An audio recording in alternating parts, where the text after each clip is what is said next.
Thank you all for coming today. Listen, I'll be fairly brief with what is going on the update of Sergeant Keith Shepard. As you all know, we lost Sergeant Shepard last night. He was found over here in the parking lot at the plaza. And when we initially had emergency services called and first responders called, there was a lot of course confusion because of the evidence on scene and what the first people saw. And they believe that there could have been a foul play at this location. Upon arrival, they of course provided emergency services to Sergeant Shepard and got him transferred to Harris, where he passed away. The medical examiner's office has done a complete review, and what they have found is that, and we have other evidence to collaborate with it, is that Sergeant Shepard had a medical emergency out on that parking lot.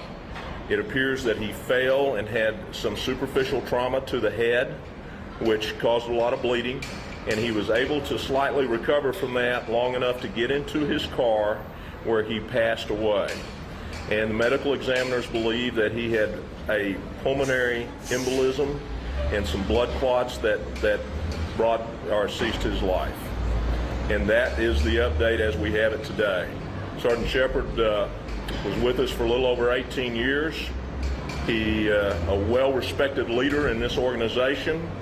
He's a great father and a great husband, and just an all-around good man. And he has served well. The people standing behind me in TCSO uniforms are his shift, and they wanted to be here with us, and I wanted them here with us when we saw you guys today. This man had an impact on Tarrant County. He had a noble impact, and his legacy is great, and we will be celebrating that for the next few days. Thank you, and is there any questions? What were your initial thoughts when it looked like there could be foul play? Obviously, that was a great concern to you. It was absolutely a great concern. Anytime we thought it was foul play, and you know, when those initial, when shots rang out, or officer down, shots fired, or whatever those kind of conclusions are, that gets the adrenaline up, and you're worried about what does this mean. And fortunately, none of that happened. But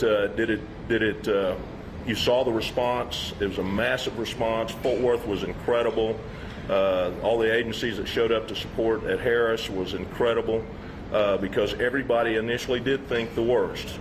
And fortunately, we don't have a killer out there running loose. Is that unfortunately Sergeant Shepard had a medical emergency and did not survive it. Do we know if the cause of death was the embolism or the head trauma afterwards? Has that been determined yet? The ME's office, as they have told me, is they believe the embolism started out there by the car that caused the falling, and then he was able to slightly recover and get into the car, and of course it continued, and that's what finally got him.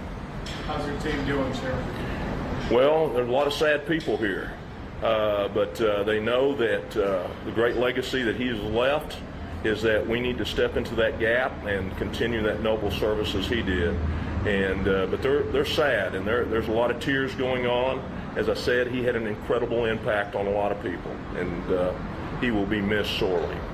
What are the plans for remembering Sergeant Shepard in terms of memorial procession and funeral events? Well, we will, just in a little bit, we'll be escorting the body to Wade's Funeral Home in Arlington. And then the services are not completely confirmed, but we will be putting those out in press release.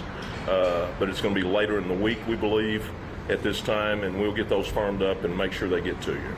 The initial reports were that he may have been shot. Was that because of the trauma to the head that looked like that? Could have been Yes, ma'am. We believe now that as he fell, there was a star-shaped trauma to the back of the head, is that he hit something on the ground and caused that.